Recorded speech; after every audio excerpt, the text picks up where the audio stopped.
So today's been one of those days, but I've thought let's pull out some of the as new box stuff, and it's been sitting around a while, some of this gear. As you can see by this box here, the box looks like new, so there's a good chance the radio follows suit, and it's got all those packing pieces and everything in there, box, the mic, power cord, etc. But have a look at this. This is an example of some of the stuff we've got lying around the place that really this range, the 271H was I think we've got the 471 in the box sitting out there too. I should have had a look for that today, but absolutely fantastic radio. Have a look at the FM carrier power off this thing. Can't do it for too long, this monitor. My monitor will have a hernia. Get ready for it. It's 114 watts carrier there that they could do. I don't suggest you run that at that full power all the time, but they came out of the factory like that. They were all sort of pretty well pumping away, and obviously not a PP meter here, but yeah, sort of, yeah, yeah. It's certainly got a fair bit of drive on that thing too. 1 2 3 4 5 1 2 1 2 1 2 Harlow. These radios were absolute. Don't mind the little marks now, it's just been sitting around for so long.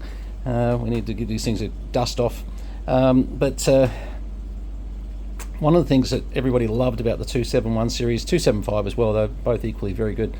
Receiver, they had a brilliant receiver. I'm going to need to plug the right frequency in there. It's not going to work on 430 megs, is it? 144.1, let's put it on, and let's go to 144.1. Let's have a look here. I'll go to FM just for the moment, just to get a FM carrier. And what do we got there? 0.245, so minus 119 dBm. Let's take that down. That's still hearing at minus 125 dBm, 0.126 of a microvolt. They just, that's what I mean about some of these older radios. VK3OT used to talk about this on, let me turn this off for a tick, from a 6 meter perspective, that some of the Kenwood series radios that were spectacular on 6 meters were the older classics. They weren't necessarily the newer ones anyway. Just a little bit of trivia there on 6 meters, but on 2, the IC271H was a bloody nice radio, and I remember Brian Davis, my old mentor, VK5AEI. Brian was just a fantastic mate of mine, got me into amateur radio, sat there night after night. We sat there on our CB sending CW each other, sort of a little bit illegally I suppose, back in the day, learning CW. When I got my novice, of course, then I could at least get on 80 metres and we'd send CW to each other, and I got myself up to 10 words a minute. Brian was fantastic, but the reason I'm carrying on about Brian had the 271H and 471H as well, and that's what got me a little interested, because he just loved the receiver on these things. They were pretty unreal, and as you can see, sort of no great coverage on these things. They pretty much were custom made to be for radio, and for ham radio, and they did a great job. Very simple to use too, because you could just go to FM quickly, hit the minus duplex, take it off, put the plus duplex on. No great menus to go through. Tone, you just put the tone on. There just was so much, you could, if you had your duplex on, you could do the check to make sure which way you were, and it's not really needed really, but yeah, look, just fantastic radios. The output of these things, generally, they were rated at 100 watts every day of the week, but these had a bit of an insane ability from, I'd had these coming into the shop when I was quite a young fella, working at Jensen Electronics with the Icom dealership there, and I remember when we first saw one of these, we all of us sort of said, well, that's not 100 watts, and I remember Steen Jensen, the the owner of the company saying, well, what's the problem? I mean, are they down in power? And we said, no, they're like 110 watts. You know, it was we had them. I think we saw them as high as 120 watts coming in. They just out of the box were doing these insane numbers. You know, which initially we queried that with Icom because we're worried about warranty comebacks if people sit there all day long at 110 watts, let alone 100 watts. But you know what? These radios turned out to be bloody bulletproof. We barely ever saw one as a warranty return. It was really quite a positive outcome. Now they did have 16 memories. I'm trying to remember now. Where was the? Hang on, VFO to memory. Yep, right. Okay. No, that's not it. Was it DFS? I'm trying to remember now. I thought DFS meant you went into memory. I'm on memory there. No, that's just going up in 1 meg there, which is... So why am I not... That's VFO A. That's definitely... I'm missing something really simple here. Why? I suppose the other thing is it may not have any memories in it, although it looks like it has. This unit, I remember... there's not a mark on this. I thought there was a mark for a second, but no, it's just a bit of dust. TS was the obviously the of course, right, DFS. Yep, okay. So change your memories, you toggle the VFO. So yes, okay, so how many was 16 was it? No more. Oh no, 32, there you go. So 32 memory channels, and it's just got a couple in there at the moment, but yeah, nothing sort of great in there. So anyway, that's for some reason I thought they were 16 channel memories, but yeah, so from the moment I went to VFO, I didn't need to do anything actually. Once I went to VFO there, all I needed to do was turn the VFO. I was trying to do it with this, but no, that's not how you do it. There you go. It's been a while.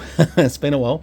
And you could go back to VFO, A equals B, etc. Oh, AB, sorry. So dual VFO on these things. Scan. I think scan was just your memory scan. If I go back to memory. So hang on, if I go to there and hit scan, oh yeah, so there it's just scanning the two. Okay, so it needs to start on a channel to scan, and it's only going to scan the ones. It's not going to scan the empty non-allocated memory. So yep, okay, cool, it's all good. And really, it was very simple. Just write your frequency, hold that for 2 seconds, and basically you could just put your frequencies in there with your repeater splits. It would remember all that. Your preamp, which of course worked with the Icom preamp. So if you had the AG 25 from memory, 25 AG 25, I've got them in the box here somewhere. It just fed voltage up the line and turned your preamp on and off. The negative with that was that, of course, you couldn't run an amplifier if you were doing that. On your AG25 was limited to 100 watts, but the radio was 100 watts. If you had a decent beam up there and you had 100 watts, you were talking tropo around the place from time to time, doing a bit of 2 meter DXing and 70 centimeter DXing, etc. So it wasn't really a bad combination. You didn't have to go too crazy on the power side, but I'm trying to remember what that button was for. Was that the VFO lock? Maybe, yeah, I think that was lock. Yes, it was too. Okay, so they don't actually have that written there. It's funny, I was just sort of looking and thinking, but yeah, so that's how to lock the VFO just there.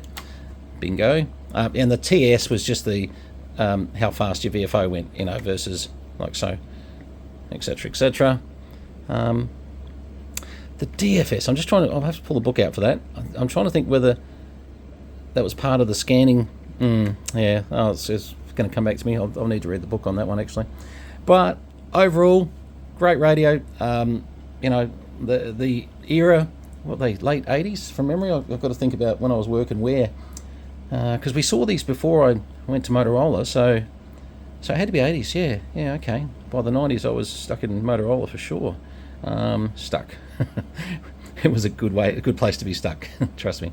Anyway, yep, nice radio. This one will be coming up. We'll get this. Look, I've actually got a chap in the Philippines that's really keen to have this sent over to one of his stations over there. So look, I won't sort of say it's up for sale just yet. I'll let him sort of ponder over, whether this is right for him or not, and but you know, as I said to him, a cleaner one you will not find.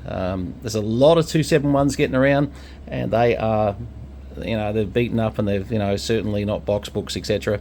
Most of the stuff you get to see me trying to flog off to you, it's being honest, is going to be pretty clean stuff. It really is. Don't get me wrong, we've got stuff that'll be priced, you know, that's not so nice, and we price just to get it out of here. But some of this really clean stuff, yeah, it is sort of next level. So probably suits, you know, like our Philippines collector. And look, he's bought, just so you know, that particular client, he's in Australia, but he's does a fair bit in the Philippines. He's bought boxed Kenwoods from us, 270 centimetre Kenwoods. He's bought quite a few bits and pieces. So, you know, it's he has a bit of an eye for certain things which, you know, are really crucial for over there in the Philippines. They do a lot of VHF, particularly VHF over there. So, there's a group of them that he's part of, that particular group. I haven't actually been back to the Philippines for over 10 years now. I used to get involved with Para and a few other things over there, and I feel like I'm a little bit out of the loop these days. Who knows, maybe one day I can get back there. Alright, anyway, IC271H, we'll see if this one comes up, but just thought you might be interested to see what, you know, what the 1980s was all about, and you know, very rare to see something this incredibly clean. It's that box looks like it's just arrived. Oh, not, there's a little mark in the box down there, actually, to be fair. I should have left it this way. Is there any marks on this side? There you go. Perfect box, apart from the mark on the other side. Yeah, look, you know, I love collecting boxes that, like, don't get me wrong, I love collecting radios more than boxes, but I love getting the combination of the two, where you've got, you know, these beautiful boxes that, you know, match these beautiful radios. It's look, you know, someone said to me, you know, why do you have so many boxes, radios in boxes that never get pulled out of boxes? Because you never get to use them. That's a bloody good point, you know. So hence why some of the box stuff is going out the door to people that might use it. I've got my own shack with my own personal gear that, you know, obviously, you know, I don't have a boxed radio sitting in my own shack, I can tell you that for sure. So it makes perfect sense to get these things out of boxes and use them, and they'll certainly they'll brighten up your bench for sure, especially something like this. Alright, 73s, that's VK3 Charlie Mike, Tangambalanga, Northeast Victoria, making videos again. Thank Christ for that, eh? It's been a long, I was looking, it was 2 months since we made a radio video. Hard to believe that, what was 2 months, 5 hospital visits of multiple days, different times. But anyway, I'm home, guys, so get ready. Cheers all the best.